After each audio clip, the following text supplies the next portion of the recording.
beautiful people, welcome back to our safe haven. Here in this channel, I want to inspire you by sharing my life journey and how I balance my lifestyle through faith, fashion, wellness, and more. If you're interested in all of that, elevating your life in the best possible way, please don't forget to subscribe and put on your notification bell so that you can get new videos every time they come out.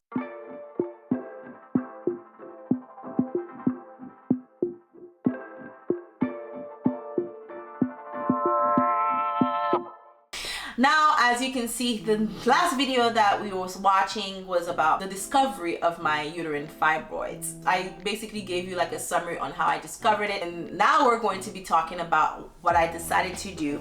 Well, you already know I decided to go through with the surgery, but now let's talk about the type of surgery I decided to undergo. If you don't know what a uterine fibroid is, I already said that in the previous video. You can go ahead and watch it so that you can get all the details about that, and also do your own research so that you can better understand something that is going on with your body. But this is the reason why I'm doing this video, is to encourage another person that's out there, another woman that's out there going through this. They can also don't feel scared and go through this. Now, I'm going to be sharing with you the two types of surgery that you can go with if you discover you have a uterine fibroid. The laparoscopic, which I mentioned earlier, is basically a minimum invasive procedure where they would do like small incisions into the abdomen.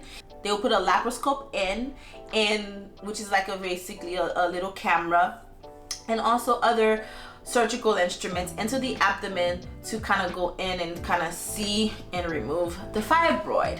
Now, with the laparoscopic, you are required to stay in the hospital for maybe just a day. So right after your surgery, you might be in better shape to go home, and you might basically feel less pain. That's what people say, but everybody's experience is different, and you might your recovery time also might be shorter, which is about 4 weeks, right?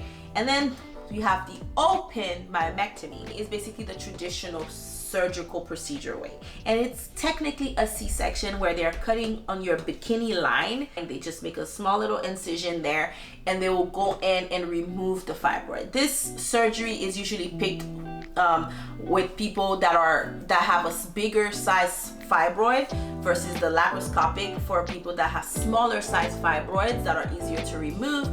But if you have something that is big, then you are better with going with the open myomectomy. That way you can remove it. And if you have more than one fibroid, which I've heard some other people might have like 2, 3, 4, 5, 6, 7, 8, 30 fibroids come out of them, right? Like, this is insane. Those things look so horrible when you see them. And I don't know if you guys are interested in seeing that picture, but I might put it there so you can see the size of this fibroid. But yeah, like, that is your option. Which one did you guys think I did? I don't know if you guys pick laparoscopic or my open myomectomy. I did the open myomectomy. I decided to go with that one because the reason why, after all of my research, and I'm gonna put this out there, make sure you do your research. Make sure you trust your PCP. Make sure you go to someone that you feel comfortable with, that you feel that is educating you, so that you can make the best decision for your health. Because this is what I did, right? I went with the open myomectomy because, first of all, by the time that I figured out I'm going to get this surgery, my fibroid was growing tremendously. By then, guys, can you believe how big my fibroid was? My fibroid was a 11 centimeter size fibroid. Yes, so it was that big. So I was like, you know what? And I also had 2 fibroids. So they found a small one on my right side, and the biggest one was on my left side. So I decided, you know what? If I want to remove all of this thing, and this is getting a decent size, I think I'll be better off to just open up, just get under anesthesia, well, which you have to do for both, but just open up and just tell them, just take these things out, okay? Leave my uterus intact, but take those fibroid, stupid looking stuff out of me, please. And so this is what I decided to do. At first, I'm gonna be honest with you, I wanted to do the laparoscopic because I was just like, I want the less invasive. I was scared, y'all. I thought I was gonna die. I started to like panic. I was like, I just want the less invasive one. And I did watch a lot of videos where people did go with the laparoscopic because it's getting more common now. You know, like I decided to go with that. With the open myomectomy, you had to stay longer at the hospital and the recovery is 6 weeks. And you might get a little more pain, but I decided to go with it because I felt like it would have been the better thing for me after my research and based on my personal understanding of the situation. I assessed myself and realized, you know what, it would have been the best option for me because then I wouldn't want to go with the laparoscopic, which I've heard before where they remove some of the fibroids and later on the person said there was more and they kind of left them. I've heard those stories. I'm not saying that would have happened to me, but I didn't want to risk it, and also I wanted them to give them the best chance. And my doctor is the best. I feel like my doctor was the best. His name was Dr. Ravigata. He was the best in the area. He's in the South Lake area, and if you live in the Dallas-Fort Worth area, he was one of the best doctors to the point where my PCP recommended him. I realized that he was doing these fibroid surgeries. Like he's not even posted as what he does. He's an infertility doctor, and he doesn't advertise that he does fibroids, but he do them literally every Friday. He calls them Fibroid Fridays, and he's really good at it, guys. He's really good at his job. And it isn't like this is not to say like people in the other communities don't get the best care, but that area that I did my surgery is kind of like the uppity area, bougie, and you know, people with a low bread. So I would your health is in the hand of God, at least for me. It doesn't matter where I am. I'm in the best hands because I'm a child of God, right? But I was so nervous about it and that decision. I was very, very nervous making that decision. But I trusted God, and I also felt like I trusted my provider because he looks like he knew what he was talking about. Although I had a lot of anxiety, y'all. I'm gonna be honest, I'm gonna keep it real with y'all. I had so much anxiety about this because it was going to be my very first surgery, and I was terrified that something was gonna happen to me. Like I want to say this, I was a vagina. I don't want to say the other word, but like literally I was a vagina. Like I was so scared. I don't think I should be using that terminology. That doesn't make any sense. But anyway, like I was just being a punk. I felt like I was gonna die. I was like, I don't know why I'm feeling like this, but it's normal. It was normal. And when I was looking at other stories, I realized it was also normal to feel like that. But this is all to say that, you know, it's gonna happen, but also go do your research and figure out why you're choosing the route that you're choosing. And even though I wanted to do the laparoscopic first, but I realized that if I had the best chance of removing this thing and making sure that everything was out, it would have been better for me to do the open myomectomy. Now, I want you to go out there and make the best decisions for your health. And if your fibroid is not as big as mine, you probably will be better with the laparoscopic. I don't know. But all of this information is just to share my journey with you, but it's not necessarily to tell you what to do, because that is always going to be up to you, and your provider will also leave that up to you. They will just give you the education that you need to make that judgment for yourself, my friend. Okay, but for me, I felt like it was going to be the best choice for me, for my health. Now let's just talk a little bit about before surgery, some of the things that you will need to do. Before surgery, I decided that obviously you wanted to make sure that you pick your surgeon, stick with them, stick beside them if you trust them, if you know who they are. Mine was a he. Just stick beside them and just go full speed on your plan with them and what you needed to do. I had 3 pre-op things that I needed to do. You know, what they needed to do is some labs to make sure that they kind of check my lab levels. I am anemic, so I was terrified that I was going to lose a lot of blood, which is a testimony, y'all. Gotta tell y'all that testimony. Woo! I will tell you guys about that testimony in the other video. But with this one, I'm just gonna tell you what I did before surgery and the surgery that I chose to go with.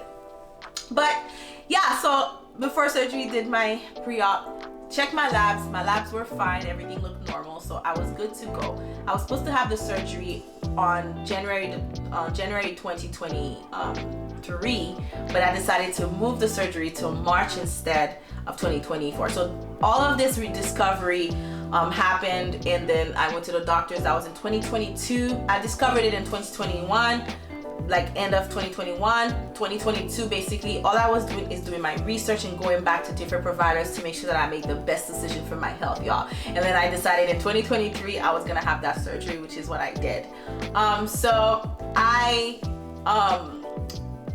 So pre-op, basically the first thing that you need to do is consult with your surgeon. Like I said, get your pre-op instructions, everything that you will need to know, get your labs right, and making sure that you are in the best health possible. The first thing also to do is to gather a support system. So gathering your support system is extremely important. I want to praise God for giving me a beautiful supporting system. My family is my best support system. Like literally, my mom, my sister, my husband, they are amazing. And then I want to also thank God, y'all, for a good in-law. Like my mother-in-law is a real MVP, for real. Like after my mother, like she's the real MVP, because she came to my house the week before surgery. She made sure she cleaned, she made sure she washed all of our clothes, she made sure she ironed all of my husband's and I's uniforms and clothes, and she said, I want you to have a peaceful mind so you don't have to worry about anything after your surgery. And man, did that lady just kind of like, she was like an angel basically. Like I was so grateful for her. Make sure that you have a good support system. If you don't have a good support system and you don't have people that can do these things for you, make sure you do them yourself. Make sure that you clean. Make sure you wash your clothes. Make sure you keep your house very spotless, because after your surgery you won't be able to do any of those things. Okay, so preparation is huge in this case. She also cooked for me. Make sure you cook, have something in your fridge.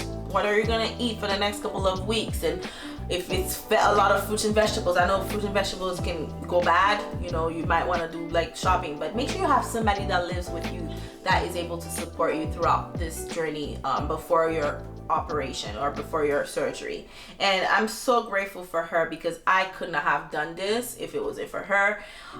She started it, and then my mom kind of finished it, and she basically took over after my mom again. It's beautiful when God bless you with family. I am so grateful. And my husband, I don't have any words, because he's amazing. Like he's love, and the way that he loves and the way that you're able to see somebody love you through things that you go through is what marriage is all about.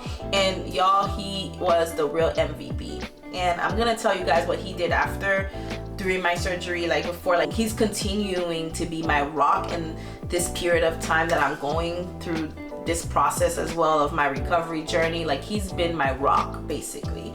But support system, number one, key, make sure you have that. Number two, make sure you start make sure you keep yourself healthy. So start a healthy diet.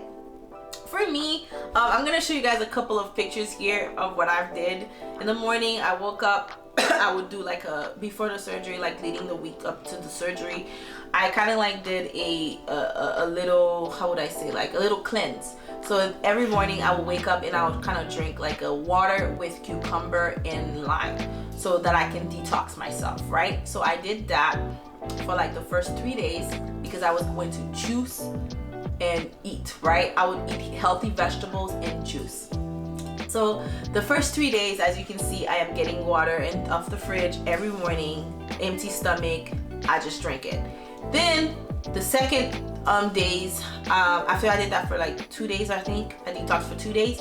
Then the next 3 days, I started doing juicing for my blood. So what I did was I took carrot juice and beet juice, and I mixed it, and I drank that for like 3 days straight, and I ate a lot of veggies and a lot of fruits, and I was just, not a lot of fruits, but mostly a lot of vegetables, like in lean protein. So I was eating a lot of vegetables and lean protein, technically like a keto diet, sort of. Not a lot of carbs. I was eating carbs so that I can make sure that I have energy.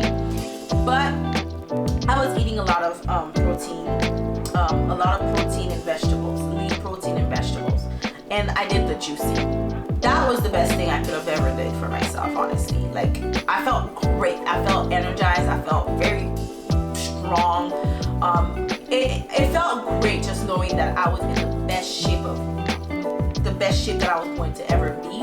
And I did some exercising. I'm not gonna lie to you. I didn't exercise. Okay, I wish I did, but I didn't. I was stressed and doing too much to have time to exercise. Honestly, I wish I did. And I had an active lifestyle. Don't get me wrong, I was exercising. I'm someone that's really big on exercising, and I was exercising like the month prior to that. But like the month of, I really didn't do as much exercise that I would have wanted. But I was still eating the best way that I can. The week of. So yeah, so I did that. And then lastly, I really suffered from anxiety, and I have to be very transparent with you. Like, I suffered a lot from anxiety throughout my years, and my anxiety was through the roof. I had to really just contain myself and try to like pray and meditate throughout the days, because I really was, I don't know what came over me. Like, I really thought these were gonna be my last days. I don't know why. Like, these surgeries has been done so many times, and people survived them so many times. Like, your rate really, like, I know that your rate is like 0.0 point something. The death rate is very low, very low, right? And with any surgeries, you must know, I didn't mention that before, but with any surgery, you must know there are complications, there are risks, right? There is the risk of infection, there is risk of bleeding, there is risk for damage to the organs in the nearby area with those surgeries. So those complications, that's with every, not with every surgeries, but like with these surgeries, like, you know that there's going to be complications, but people go through them and they make it out alive, and it's not that big of a deal. But I was very stressed out, and I know that you are too, but trust me, it's gonna be okay. I went through this, and I can't believe it. I'm one of those people telling you that it's going to be okay, because that's exactly what helped me. When I looked on YouTube and saw other people saying the same thing, and I was like, I'm gonna be okay. And that's literally what I did. I prayed and I meditated, and I watched other people that went through the same journey with me and that are still alive and still talking about it, and I was okay. And with that being said, guys, this is what I think you should, these are the things that you should do before your surgery, making sure that you get all your items ready. Another thing is also prepare your clothes that you're gonna go to the hospital with, and the stuff that you're gonna be wearing. I got a lot of big panties, and then I got a lot of big granny panties, like they're huge. I'll put a little picture right there so you can see what it looks like. And then I got like a big dress, like my hospital gowns, not hospital gowns, but like a nice flowy dresses, so that nothing would be stuck and nothing would be too tight on me. But without further ado, guys, this was my journey on what I did before surgery, and I will see you on the next or third video for the day of surgery, my hospital stay, what happened and how everything happened, and then I will talk to you guys later. But if you are enjoying this series so far about my journey and my recovery, make sure you like, subscribe, and share with someone else that is probably going through that journey, and let me know if you're also going through that journey. And if you found that you have fibroids, I want to encourage you to kind of like speak up, and I hope this video kind of helps you so that you can know what to look for, and and you can kind of like make better judgment for your health and get this thing out of you, because it doesn't belong inside of you, and those things can come back, and you're just always gonna have to keep a healthier lifestyle throughout your journey of going through this. But just make sure, especially people like us, women that look like us, we need to get checked. Make sure you get checked, because at the end of the day, you are the one that should advocate for your health. Like I said before, you're the advocator of your health. Your spiritual health is important. Your financial health is important. Your mental health is important as much as your physical health. So all of these things are important. So make sure that you are taking care of yourself as a whole. So guys, thank you for watching, and again, we'll see you guys for the story of my surgery, the day of my surgery, and what happened. Maybe it'll be in a vlog format, who knows, I don't know. I didn't really vlog too much, but I kind of did, but I'll probably show you guys a little bit of what happened, depending on how I feel. But alright guys, thank you so much for watching. We'll talk soon, and later. Bye.